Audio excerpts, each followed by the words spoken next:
बिहार में फिर से एक नई भर्ती आई है।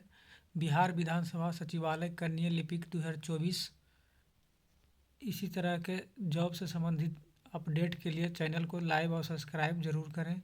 बिहार विधानसभा सचिवालय की ओर से कनीय लिपिक के रिक्त पदों पर भर्ती हेतु विज्ञापन संख्या 2024 का प्रकाशन किया गया है, जिसका ऑनलाइन करने की तिथि जारी कर दिया गया, जिसको वीडियो में इसके बारे में आगे बताया जाएगा। ऑनलाइन करने की तिथि 29/1/2024 को 11 बजे पूर्वाह्न से शुरू हो जाएगा और अंतिम तिथि है ऑनलाइन करने का 15/2/2024 और इसको भुगतान करने की तिथि 17/2/2024 रखा गया है। इस संबंध में विस्तृत जानकारी हम आगे चलकर वीडियो में देखते हैं। बिहार विधानसभा सचिवालय कनीय लिपिक पद की रिक्तियों पर सीधी भर्ती हेतु आयोजित होने वाली प्रारंभिक परीक्षा के सुयोग्य अभ्यर्थियों को ऑनलाइन आवेदन पत्र आमंत्रित किए जाते हैं।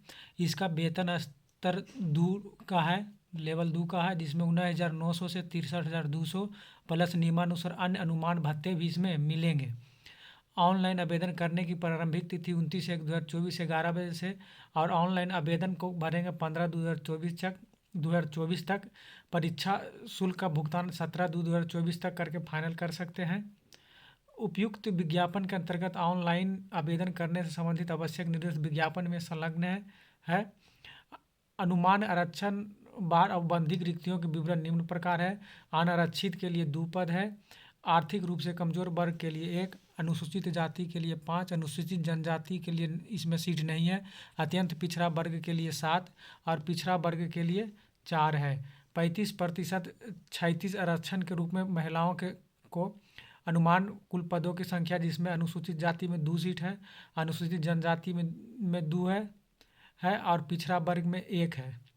कुल मिलाकर 5 सीट है और ये सब मिलाकर 19, 9, 5, 14, 24 सीट है। इसके लिए शैक्षणिक योग्यता है कि आवेदक भारत का नागरिक हो और ऑनलाइन आवेदन करने के अंतिम तिथि तक अभ्यर्थी राज्य सरकार, केंद्र सरकार द्वारा मान्यता प्राप्त इंटरमीडिएट परिषद बोर्ड से किसी विषय में इंटरमीडिएट अथवा समकक्ष परीक्षा उत्तीर्ण होना चाहिए। आरक्षण का लाभ उन्हीं अभ्यर्थियों को मिलेगा जिनका स्थायी निवास बिहार राज्य में है, अर्थात जो बिहार के मूल निवासी हैं। बिहार राज्य के बाहर के निवासी अभ्यर्थियों को आरक्षण का लाभ नहीं मिलेगा।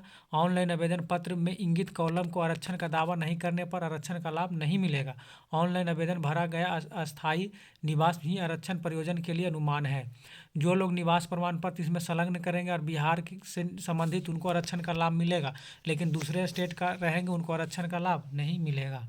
सामान्य प्रशासन विभाग बिहार पटना द्वारा जारी पत्र संख्या 676 दिनांक 8/3/11/2011 के आलोक में ऑनलाइन आवेदन करते समय आरक्षण का दावा करने वाले अनुसूचित जाति एवं अनुसूचित जनजाति के अभ्यर्थी के पास निम्नांकित प्रमाण पत्र अनिवार्य रूप से होना चाहिए। जाति प्रमाण पत्र। अविवाहित विवाहित महिला अभ्यर्थियों के लिए अपने माता पिता का स्थायी से निर्गत प्रमाण पत्र होना चाहिए। अस्थायी निवास डोमिसाइल प्रमाण पत्र, जिसको निवास प्रमाण पत्र भी कहते हैं। उसी प्रकार ऑनलाइन प्रकार आवेदन करते समय आरक्षण का दावा करने वाले पिछड़ी जाति एवं अत्यंत पिछड़ी जाति को अभ्यर्थियों को निम्नलिखित प्रमाण पत्र अनिवार्य रूप से होना चाहिए। जाति प्रमाण पत्र अविवाहित और विवाहित महिलाओं के लिए अपने पिता के अस्थायी पता से निर्गत होना चाहिए। जो जाति प्रमाण पत्र रहेगा महिला का, उसको पिता के घर से होना चाहिए। अस्थायी निवास प्रमाण पत्र उसका अपना जो विवाह होकर आ गया उस घर से होना चाहिए। क्रीमी लेयर रहित प्रमाण पत्र अविवाहित और विवाहित महिला के लिए अपने पिता के अस्थायी प्रमाण पत्र, जिसका शादी हो गया है उस महिला या महिला जिसका शादी नहीं हुआ है उसका अपने पिता के घर से ही क्रीमी लेयर और जाति बना हुआ रहना चाहिए।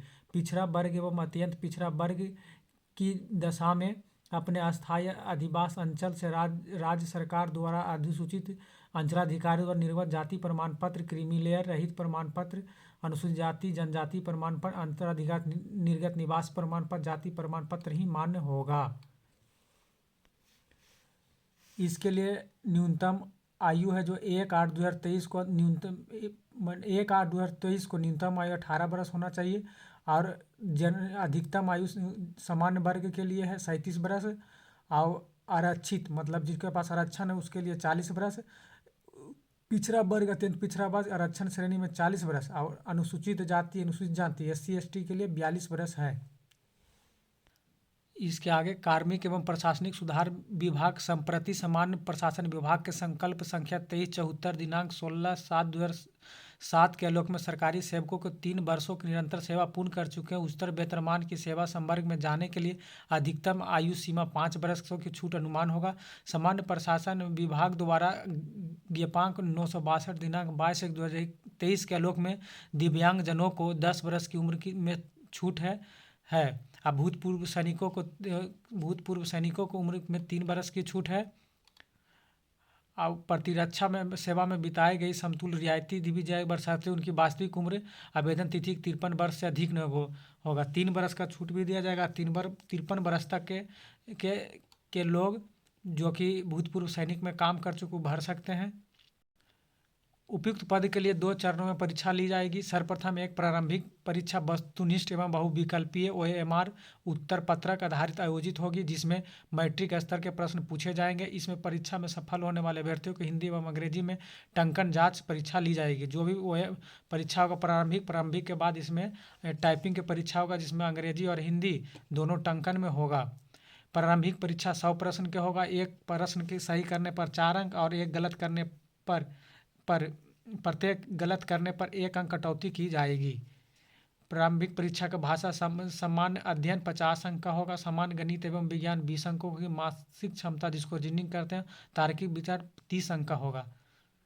इस परीक्षा में पास करने के लिए न्यूनतम अर्हता रखा गया जिसमें समान वर्ग को 40%, पिछड़ा वर्ग 36.5%, अत्यंत पिछड़ा वर्ग 34% और अनुसूचित जाति और जनजाति के लिए 32% रहा गया अनिवार्य रखे गए, अन्यथा वे प्रतियोगिता से बाहर हो जाएंगे। वैसे अभ्यर्थी इस परीक्षा में सम्मिलित होने के हकदार नहीं होंगे। जिन्हें संघ लोक सेवा आयोग या किसी भी परीक्षा में कदाचार में पकड़ा गया है उनको बैठने के लिए अनुमति नहीं है। परीक्षा में विषय होगा सामान्य अध्ययन में से होगा जैसे समाजशाही घटना, अंतर्राष्ट्रीय घटनाएं, वैज्ञानिक अंतर्राष्ट्रीय पुरस्कार, खेल खिलाड़ी, भारत के इतिहास, उनके पड़ोसी देश, संविधान, सामुदायिक विकास, पंचवर्षीय योजना, स्वतंत्रता आंदोलन। फिर सामान्य विज्ञान एवं गणित के क्वेश्चन होंगे जिसमें मैट्रिक स्तर के रहेंगे। इसमें साफ लिखा गया कि यथासंभव मैट्रिक स्तर के ही क्वेश्चन पूछे जा सकते हैं।